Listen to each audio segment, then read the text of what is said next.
안녕하세요. 오늘 저와 함께 12월 20일 속회공과 요한계시록 20장을 함께 공부해 보도록 하겠습니다.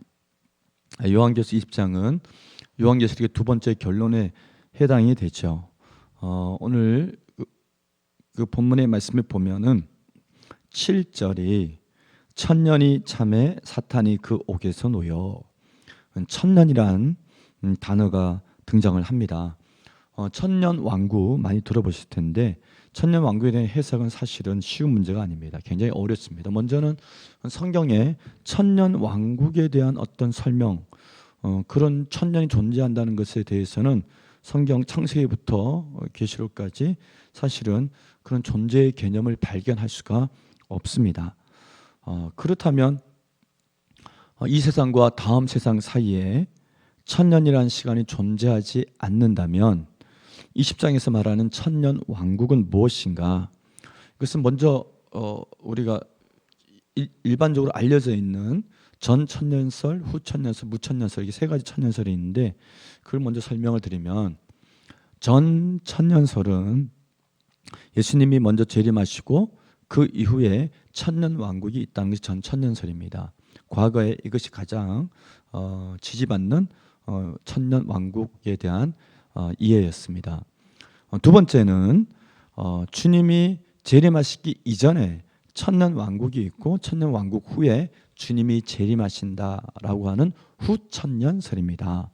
후천년설은 해방 신학자들이 많이 주장했던 아주 진보적인 천년 왕국에 대한 주장입니다. 마지막 세 번째는 전 천년설, 후 천년설도 아니고 천년의 시간은 따로 있는 것이 아니라 예수님의 초림부터 재림 사이의 시간, 즉 지금 교회가 보내고 있는 이 시간이 천년 왕국이다. 그래서 무천년설을 주장하는 사람들이 많습니다. 즉 천년이 없다는 그런 의미가 아니라 교회 시대가, 교회가 태동하고 교회가 살아가는 이 교회 시대가 바로 천년이다라고 이해하는 그런 무천년설을 주장하는 사람들이 있습니다. 이렇게 전천년설, 후천년설, 무천년설 세 가지가 있는데 중요한 것은 무엇이냐면은 이 천년에 대한 시간이 선포될 때 초대교회 교회인들이 관심사가 어디 있었냐라고 하는 겁니다. 그 관심사를 잘 들여다보면, 이해를 하면 이 천년의 시간에 대해서 이해하는 것도 그리 어렵지 않습니다. 요한계시록 20장의 천년 왕국은 그 시대 사람들에게 어떻게 들려졌을까?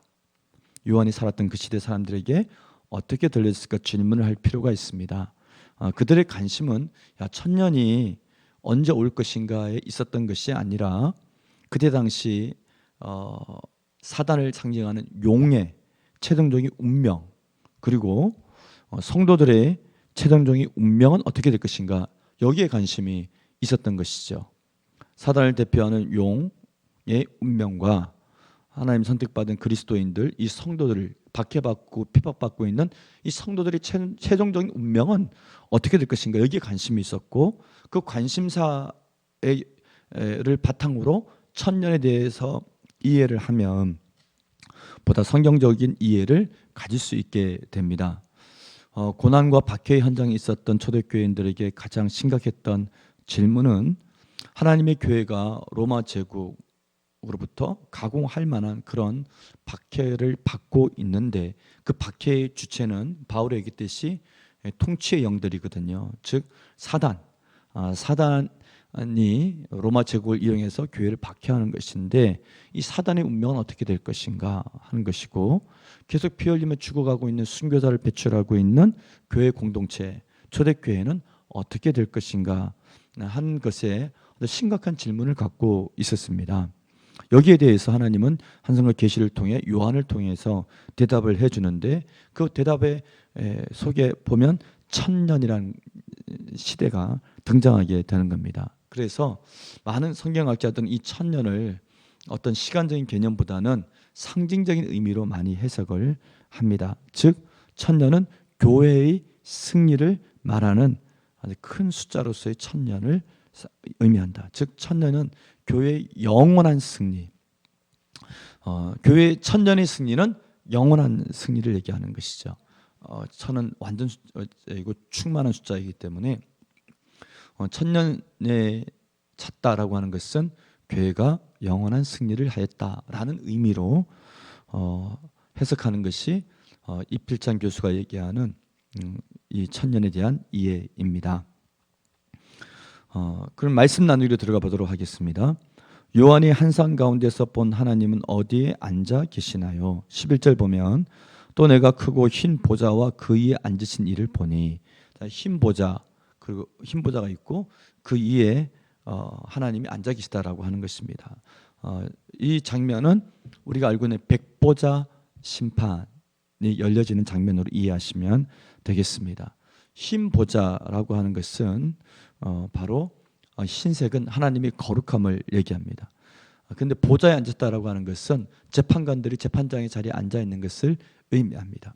거룩하신 하나님께서 절대적인 주권을 갖고 한 사람 한 사람에 대해서 사법적인 심판을 하신다, 그렇게 이해하시면 되겠습니다.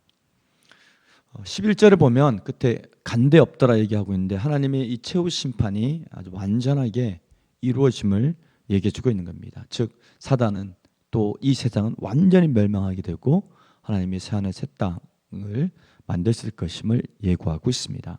두 번째 문제, 보좌 위에 앉으신 이 앞에 펼쳐져 있는 책들과 또 다른 책은 각각 무엇을 가리키나요? 라고 말씀하고 있습니다.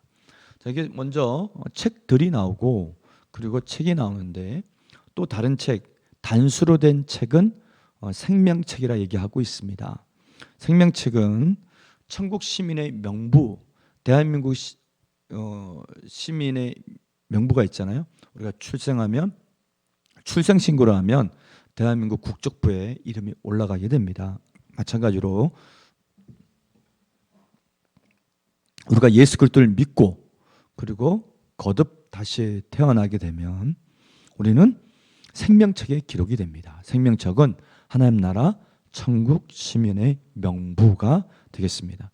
그럼 또 다른 책은 뭐냐? 아니 또 다른 책이 아니라 책들, 사람들이 행위를 기록한 그 책들이 나오는데 그 책들은 그야말로 행위록, 우리 한 사람 한 사람의 모든 행위를 기록한 행위록을 얘기합니다. 이 행위록에 기록된 대로 우리는 심판을 받습니다. 근데 오해하지 말아야 될 것은 구원받은 성도들은 이 행위 때문에 심판받고 지옥에 가지는 않습니다. 왜냐하면 처음부터 우리는 오직 믿음으로 구원받았기 때문에 그렇습니다. 그래서 구원은 오직 믿음으로 행위와 상관없이 구원을 받되, 믿는 자들이 받는 심판은 우리가 그리스도인으로서 예수의 제자로서 어떻게 살았는지 그 행위 하나하나를 따져보면서 어떤 사람은 상급이 있을 것이고 어떤 사람은 큰 꾸지람, 징계를 받게 될 것입니다. 그럼 말씀 다지기 읽고 마치도록 하겠습니다.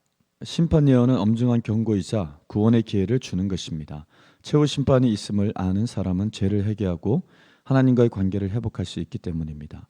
하나님 나라와 사탄의 나라가 양립할 수 없듯이 성도는 세상에서 양다리 신앙인으로 살아갈 수 없습니다. 사단의 세력은 하나님의 통치 아래서 힘을 잃고 사라집니다. 악을 행한 자들은 그 행위에 따라 영벌을 받는 반면 생명책에 그 이름이 기록된 성도는 영생을 누립니다. 하나님이 온 세상의 통치자 심판주 되심을 아는 성도는 악이 판치는 세상에서도 하나님을 경외하며 살아갑니다. 아멘.